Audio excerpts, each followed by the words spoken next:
Coming up on this episode of Nintendo Cartridge Society, Dragalia Lost, more like Dragalia Get Lost. It's dangerous to go alone, so the Nintendo Cartridge Society goes with you.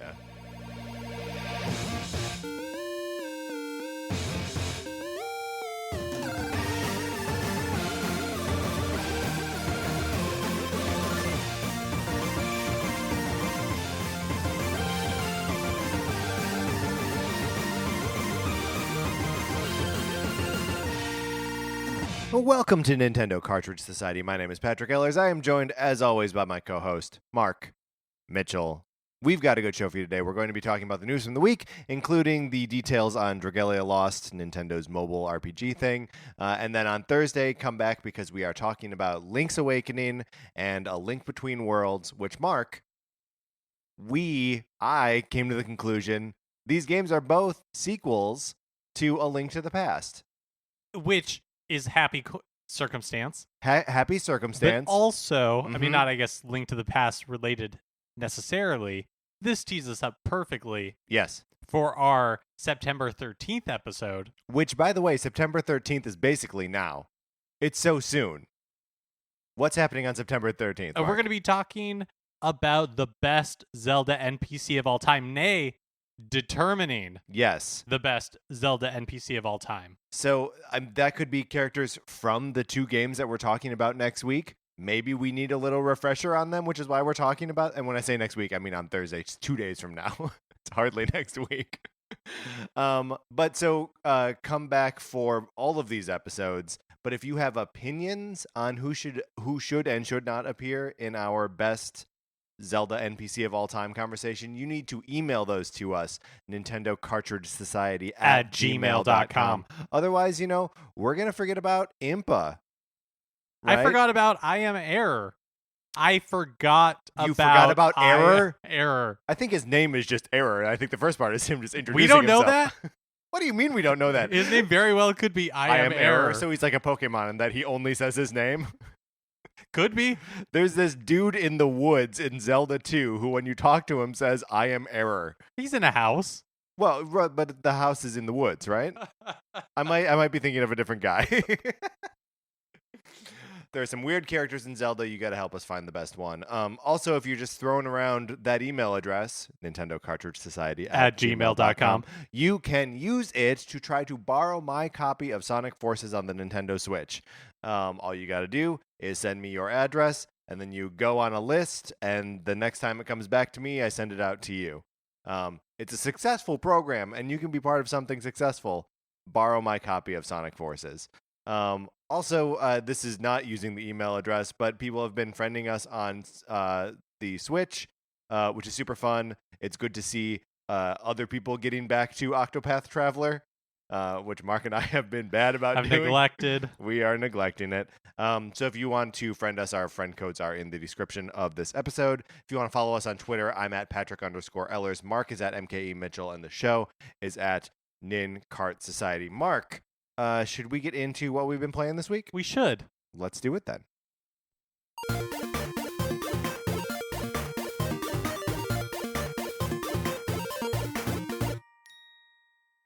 Okay, so obviously, no surprise. No surprises. We've been playing Link's Awakening and A Link Between Worlds.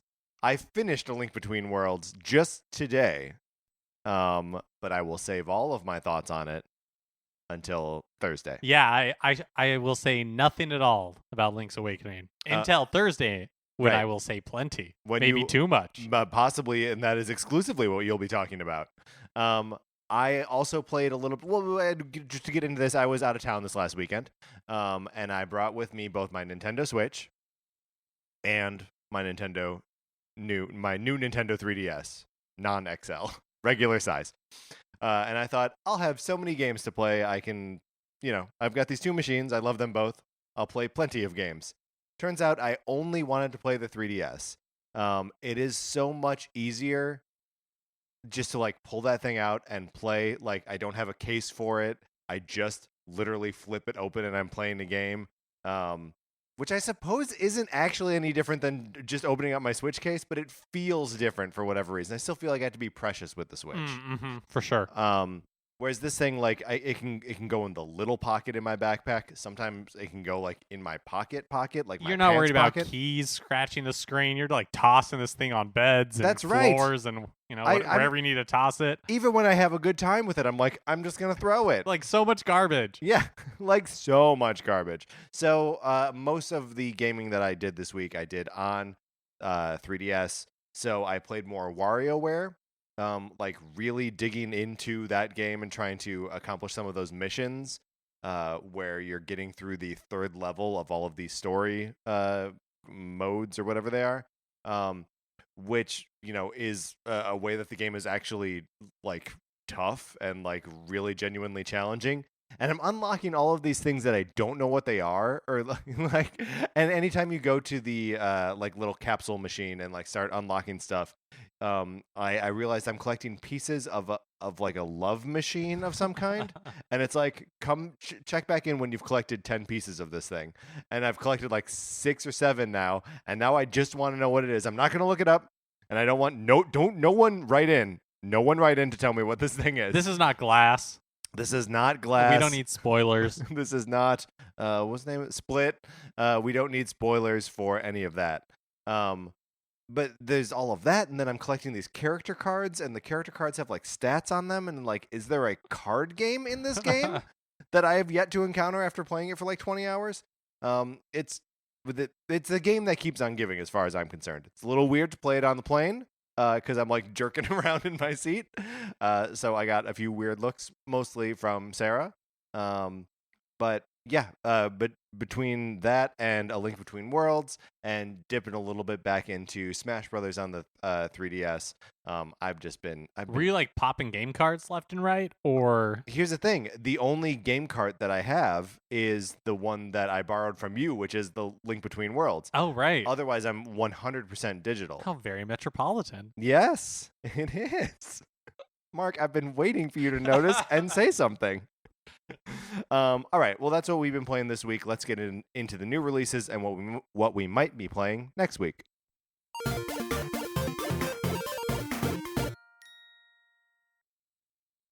All right, September 5th, the Nintendo Switch Mario Tennis Aces and 1-2 Switch bundle that I think we talked about last week. Yeah, we talked being about released. It last week. Yeah, and I think we said at the time that it's like getting 1-2 Switch for free, which is about right. And then on September 6th, Hyper Light Drifter comes out and Gone Home is released. And are we? I was just about to ask if we're sure that Gone Home is actually. I mean, we're never sure. We never. We know. are never sure. Sometimes we are absolutely sure, and it still doesn't come out. That's right. And sometimes we wait like a year and a half for Pocket Rumble. That's right. I play it for 3 days, and then never talk about it again. Like water through our hands. Mm-hmm. And then on September 7th, if you pre-ordered the $100 NBA 2K19 20th Anniversary Edition, you get to play it. It comes out for everybody else on Tuesday. Perfect. And SNK Heroines Tag Team Frenzy, that also comes out on the 7th. There's also a Yokai Watch game coming out. Yeah, I don't know what that is. Okay, great. It's for the 3DS. Yeah, which I've been playing a lot of. That might be relevant to my interests, except that we know that it's not because we've dipped into Yokai Watches before. Well, I mean, based on no information, this sounds like a spin-off to me. So maybe the spin-off aspect of it is what will finally hook you. Maybe. I mean, no, Mark, no. Come on. Let's stop screwing around. I know. We're not even sure it's coming out then. No. Well, yes, that's right. We're guessing, and we don't have much more information than that. All right, Mark. Those are the new releases. Let's close out this segment here.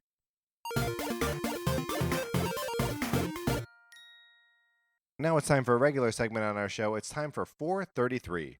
In 1952, American composer John Cage wrote a piece called 433, wherein a performer or a group of performers didn't play their instruments for 4 minutes and 33 seconds. For the purposes of this show, our instruments are talking about Nintendo. So, for the duration of one performance of 433, Mark and I will talk about something not at all Nintendo related, thus fulfilling the contract of the piece. Mark, today we're going to talk about jeans. Before we do that, can I tell you something John Cage related? You have to now. Okay. Yeah. So I've been watching Jeopardy because it's on Hulu. They have, Yes. like older seasons. Mhm. And there was one like Tournament of Champions maybe from 2014, and one of the clues was like, oh, this composer's piece involves like 4 randomly tuned radios. And I was like, huh, I'm watching it, so it actually has zero bearing on the game at all. But I was like, that sounds weird. That sounds like a 433 type thing. I bet it's John Cage. And it was. Perfect.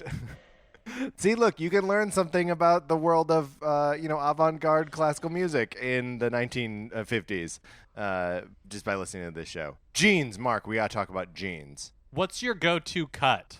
I have to relearn my go-to everything when it comes to jeans every time I go to buy them. Yeah. I have a poor institutional memory for these things.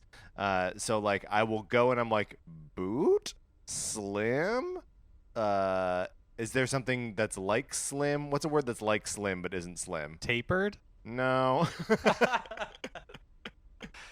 The last pair of jeans that I bought were, I believe, like a slim fit. What is your base jean? I think I normally go with slim tapered because like I'm very like thin. Yeah. And so buying jeans is And just, tall. And tall. Right. Which is We like, we share this quality. Yeah, Yes. not a great combination when you're trying to buy clothing. But a good combination when you're trying to reach like the top of a shelf. Sure, yeah, if you need to like grab cereal from the highest shelf. Oh, it's so good.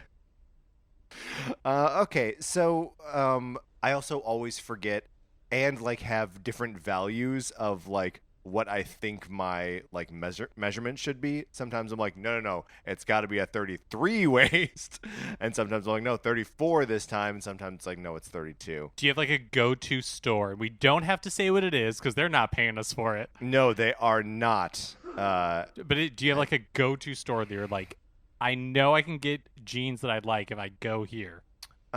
I have a place that I keep going back to. I don't know that it's. I mean, we return to the things that we recognize more than the things that treat us well, right? Absolutely. Do you have a place that you keep going back to, Yeah. or are you shopping around? No, the same sort of thing. A place that I'm like, I have a vague memory of like enjoying my experience with these jeans, but then I get them, and every time I'm like, these are a little different, but maybe I'm different. People change. We all change. Well, here's the only thing that doesn't change is change. That's change is constant. We know that's true. How many active pairs of jeans do you have at any one time? I probably have like 3. Yeah, you're not even sure. You had to think about that. Yeah, but like 2 that I'm like, yeah, I 2. It seems to be like 2 is the maximum I can have at a time that I like. Yeah, well, because it's hard. If you have that third pair of jeans, you're gonna like 2 better than It's like children. Yeah, that's right. You can have 2 children, that's fine. As soon as you have a third, one is the least favorite. Everyone knows this. If you don't know that you're the least favorite, It's a third prime child. number. What are you gonna do? Also a problem with 5th and 7th children. Yeah, I've got 2 pairs of jeans right now, I believe. There might be a third, but who cares? And I've got 2 pairs of pants that are like jeans, but aren't like jean color and material. Yes, they're not actual denim. Right, but I put them in the same category. I wear them the same way. Like right now, I'm wearing brown pants that I'm like, these are basically jeans. Oh, Well, look at that. I guess we'll never know. Today we are accompanied by Future Workspace. All right, Mark, let's get into the news.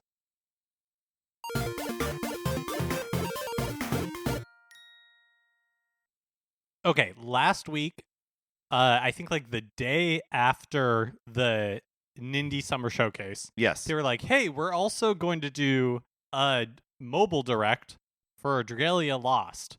This is a lot of like direct video presentations over the course of like a week. Yeah. because we got that the European indie whatever it was for boom. Gamescom. One. An indie showcase the Kapow. week following. 2. And then Dragalia Lost mobile direct. Whammo. 3. It's so many. It's a lot in like a week, especially when we haven't had one for a while. It feels like, and we still don't know that much about the online service, which is going to launch in like 2 weeks. TikTok, Nintendo. Okay, so they had a blowout on Dragalia Lost. It's the Nintendo Inside Games mobile RPG that was announced a couple months ago.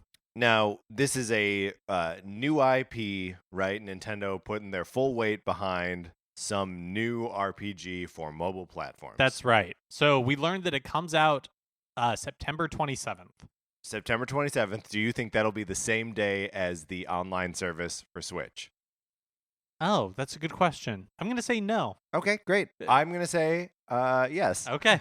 We'll see who wins. So September 27th, so you can pre-order the game, basically just like sign up to have it auto-download. I actually don't really understand how that works on the Play Store and the App Store. Because it is a free download, yes? That's right. Okay. So it's free, and then there will be microtransactions of some sort, but they haven't delineated what that is. Sure. We can take some educated guesses to go, though. So basically, you play as the 7th royal prince in line to the throne of Alberia. Okay. The royal family has an ancient connection to dragons that allows them to shapeshift into dragons. So basically, it's a 3D action RPG. You control it seemingly with just like one hand. Like you're basically just like pointing in like where on the map you want them to go to, them to like run around. Kind of like Diablo style. How am I feel like my description is failing me here. Basically, like you hold your thumb. No, it's more like a virtual joystick type thing where it's just like, oh, really?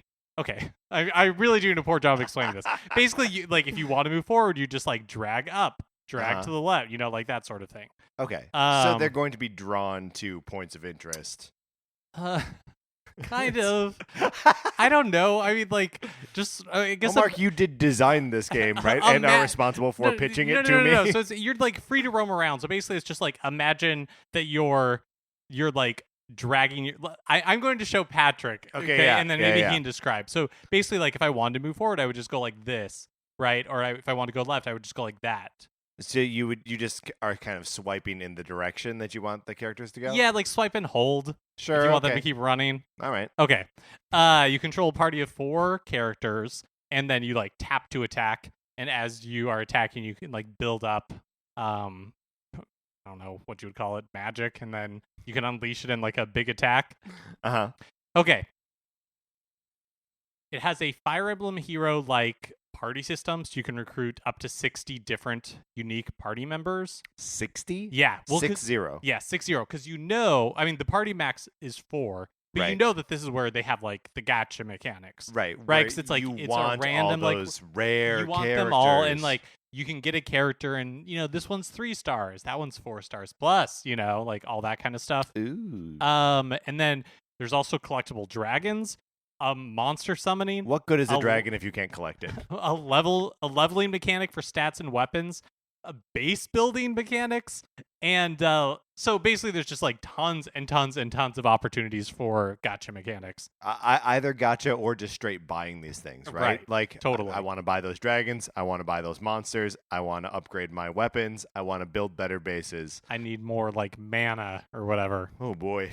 The one thing that I saw that I was like, oh, this is interesting because I have never seen a mobile game do this before. Not saying it doesn't exist. I don't play a lot of mobile games.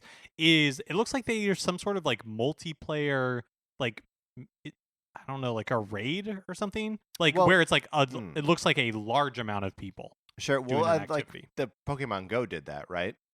Yeah, I guess that's a good point. They would have raids on like legendaries, and like then a bunch of people get together and fight something over the course of 3 hours. The story's just basic like JRPG boilerplate. It seems like it's right out of like Square's book from the 90s. It's like, there's a crystal, and the crystal's lots of power, and so you have to find something to replace royal the crystal. Prince to the throne of Alberia.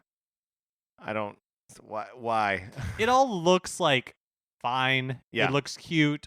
I am having real difficulty mustering any sort of enthusiasm for this game. And we muster enthusiasm about all sorts of topics.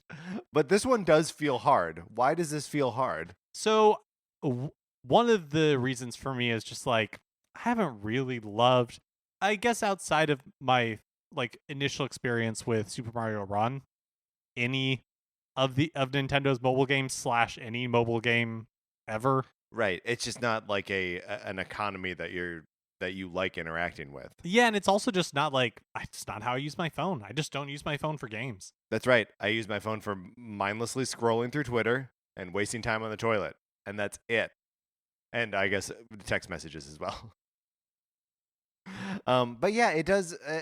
Even if we were describing this as like a Switch or a 3DS game, I would be like, that's probably one I'm gonna miss. Yeah, it does have that sort of like Ever Oasis feel to it, where you're just kind of like, we sure didn't talk about that game, did we? It's just like, I'm sure this isn't bad. I just don't care. I just don't care. Well, we will bring you updates on this thing that we do not care about. I mean, I have it pre-ordered because I figure we will talk about it at some point. It's free. I might as well try it. I guess that's true. Wow, we are so down on this. If anyone, I'm not down. I just don't care. I'm indifferent. You may be indifferent. I feel like I'm down on it. I am like, this is stupid. I don't want this thing on my phone. But like, I would love to know if there are people out there who are excited about this. So write into us, Nintendo Cartridge Society at gmail.com, and let us know if you are excited about Dragalia Lost and why. Thank you. Here's something that may pique your interest, Patrick. Oh, you know it. Yacht Club Games, creators of Shovel Knight, dropped a ton of Shovel Knight related news last week, including they announced a whole new showdown battle game. Yes, inside the Shovel Knight Treasure Trove. Yes. So it's like up to 4-player like fighting game battle royale sort of thing. Well, here's the thing. Yeah. If you are a Treasure Trove owner, except on 3DS and Vita, you get it for free. But they're also going to sell it as a standalone game. Which is what they have been doing for all of the, like the Spectre Knight. You could buy that separately, the Spectre of Torment, it's called. Or now you can just buy like just the Shovel Knight campaign by itself called Shovel of Hope. Or just get the Treasure Trove. And I recommend just get the Treasure Trove because at least 2 of those campaigns have been awesome. There's another one coming, and there's this. So like the Treasure Trove is worth it. Yeah, so just... I don't know if we actually said it, that the showdown battle game is like a Shovel Knight fighting game. Yeah.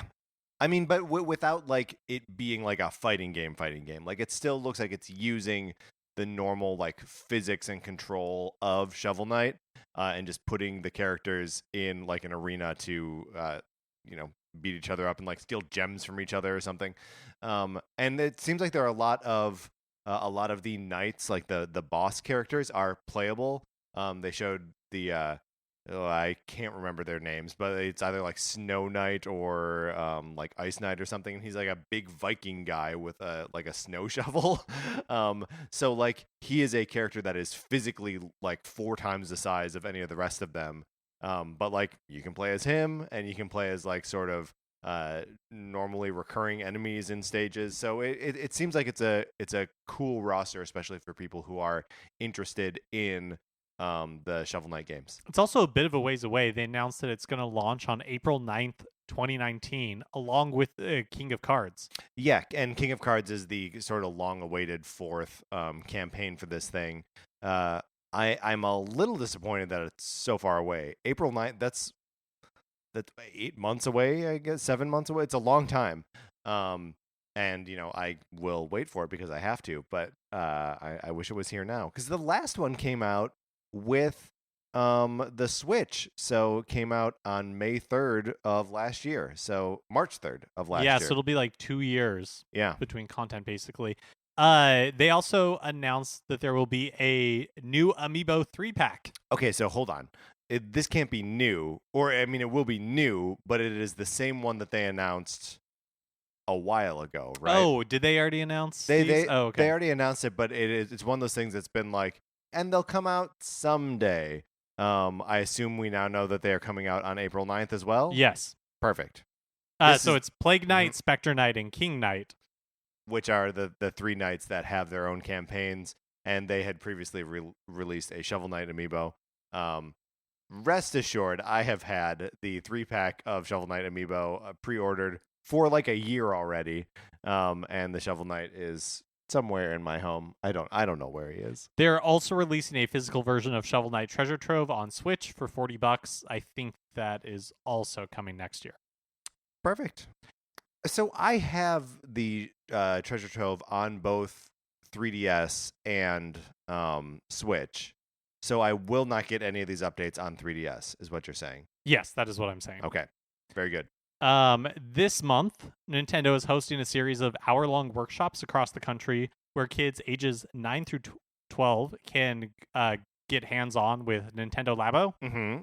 You can go to invite.com/community/Nintendo for more details, or just like Google it. That'll probably be easiest than trying to remember a URL. An hour-long workshops, huh? Mm-hmm. What do you think they're putting together? You think they're doing like the new vehicle kit, or I don't know. Maybe it's like all of it. Or maybe it's like a special custom thing for like just this event? Yeah, they said there's going to be like Labo experts that are like wearing lab coats and stuff that are there to help you out. It's make weird. Sure everybody's having a good time. It's a little bit weird because the instructions as they play on the Switch are very clear. And in fact, it's one of the more enjoyable things about putting a Labo together is that like you almost can't get lost, right? Like it holds your hand through they're it. 9. 9 through 12. Yeah, I mean, I guess this is just a fun thing that you could do with a kid for an hour. Yeah, and if you don't need the people in lab coats, I'm sure that's fine too. Well, you're still just playing with their toys. Yeah. All right, I take it back. Criticism rescinded. In a similar vein, Best Buy is holding demo events for Super Smash Bros. Ultimate in select stores starting this weekend. So 10 major cities that I'm not going to list here. Prizes are also teased. Basically, check out Best Buy's website for specific dates. Now, the last time I played Smash Bros. Ultimate was at San Diego Comic-Con, and they let us play 2 fights, which is not a lot. It's 6 minutes of play, right? And the first time they were like, it's just for practice, and the second time the winner gets a prize. I won the second time, and I won the prize. The prize, Mark, was the same pin that I got for just playing the game at E3. Lame. Not cool at all. Not cool at all. Last week we talked about Super Mario Party allegedly only being able to be played with Joy-Cons. Mm-hmm, mm-hmm. In a similar development, this week we learned from US Gamer that The World Ends With You Final Remix will not support the Pro Controller when it's released later this year. You either play with like the new Joy-Con control scheme or the classic touchscreen controls, or you don't play at all. Wow. Bold, but it makes sense, right? That the game was so like had such a strong touch component when it was on DS, and then obviously was all touch on mobile. So even playing it with like Joy-Con, I guess they like redid it. Yeah, it's a new control scheme that's like pointer controls. Apparently it takes a little bit of getting used to, which makes sense. But the impressions I've seen are that aspect of it isn't bad. It's just different. I don't really know how the game would work with like a Pro Controller. Yeah, I mean, unless you just like change the touch inputs to just like different controller inputs. But like part of what was fun about the game was the like weird multitasking that you had to do of like, okay, now I take my finger off of the buttons to put them on the screen and like try to make that work. I also wonder if like part of, because you know how there's going to be the 2-player mode? Yes. If that'll be much simpler for that very reason. Yeah. That makes sense to me. Are you interested in this game? I am. Even though I know I could get it for way cheaper on like my phone or tablet. Yes. Again, I just have a mental block there for some reason. I just don't play games on my mobile devices. I mean, but we could also find you a copy on DS, and you could play it on your 3DS. Oh yeah, that's a good point. We should do that. This is something that I keep forgetting about. That the 3DS has not only its own incredible library and its own virtual console, but it has all of the DS's That's a great library. point. I should buy Chrono Trigger for DS. We should buy a ton of DS games because that's a good library. Shiren the Wanderer. Oh my gosh, I love Shiren the Wanderer for DS. And there are 2 crappy Zelda games that are kind of okay. I actually like Phantom Hourglass. And I sort of like Spirit Tracks can burn in hell. You? As part of Nintendo Switch Online, we're getting a library of NES games enhanced with online play. This we know. Nintendo tweeted a small update on one of the games, revealing that online co-op will be supported in the original Mario Brothers. To which I say, I do not care. Because the original Mario Brothers should not be confused with Super Mario Brothers, and even that, like, who cares? Who cares? But yeah, this is like the sort of arcadey kind of game where Mario and Luigi are on screen at the same time. Right, which I always just know is like that bonus mode that you can do in 2-player Super Mario Brothers 3. I know I'm never going to use this, and if I use it, it'll be once, and then I'll never use it ever again. Well, for that game, right? Like I could conceivably see playing Super Mario Brothers 3 with someone online. Yeah, I could see that happening. I guess I could conceivably see it happening. Thank you. That's all I'm asking. Please, Mark, just conceive of it with me. It's so weird the way that they are trickling out information, right? Like, you can even play co-op on Mario Brothers. Like, what is that? Right. I feel like what's the strategy here? I know. I feel like dribbling out individual NES games and saying, here you can play them online is not impressive. No, it is not impressive. And also, this and Super Mario Brothers 3, which are the 2 games that they've talked about specifically or tweeted about specifically, are games that are in that original list of 10, and it's launching with 20. There are still 10 games we don't know what they are. And I believe that there will be a direct or something that lays all of this out. But do you think it will be out before the online service? I'm not sure. I don't know.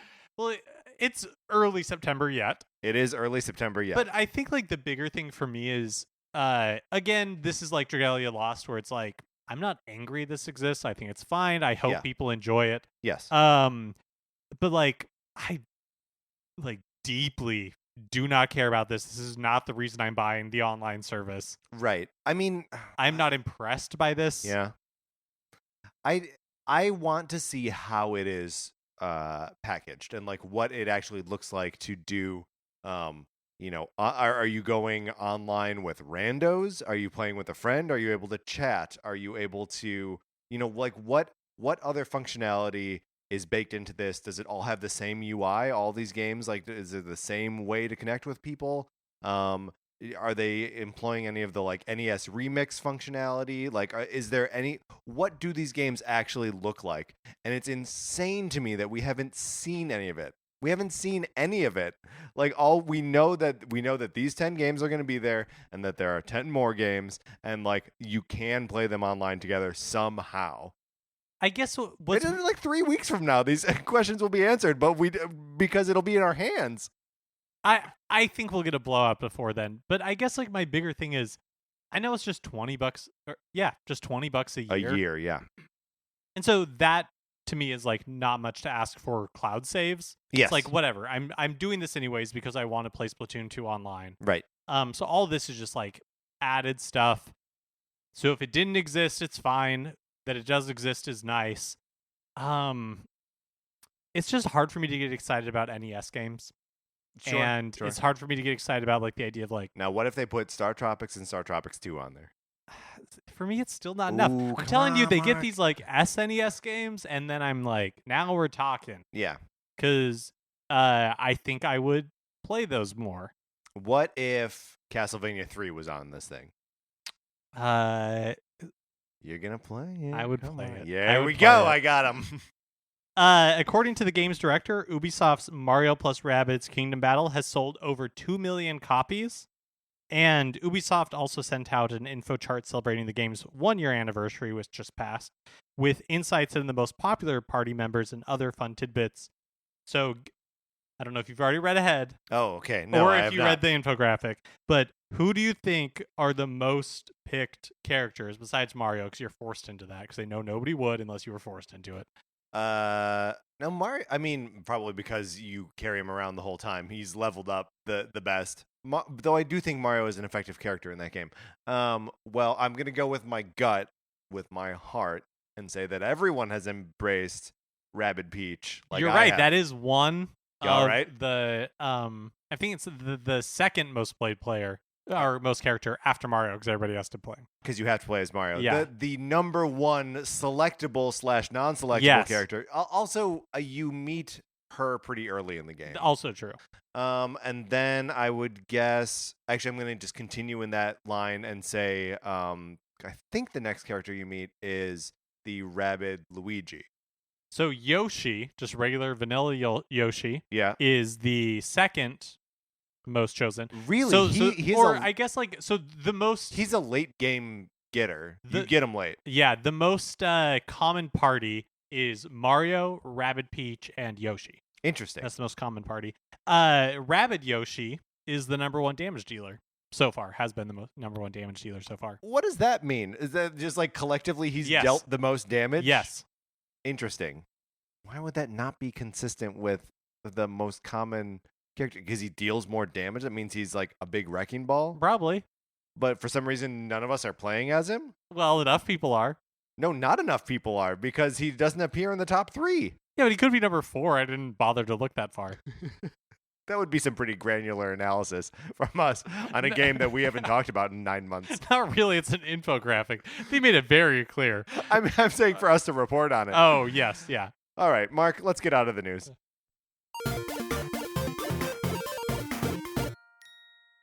Okay, that is going to do it for this episode of Nintendo Cartridge Society. But remember, come back on Thursday because we are going to be breaking down the 2 sequels to Link to the Past. These also all have the word Link in them.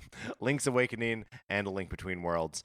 That will be a fun conversation. If you like this episode, please rate, review, subscribe, all that good stuff on Apple Podcasts.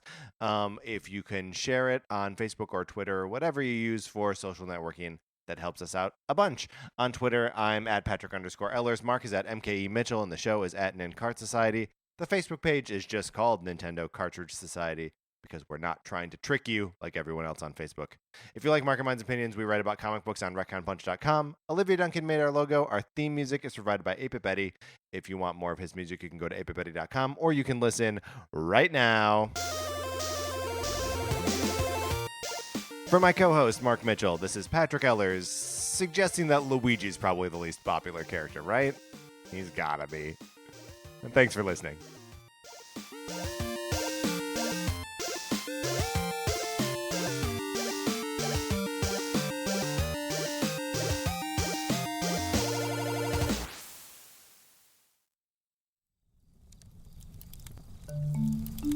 Campfire.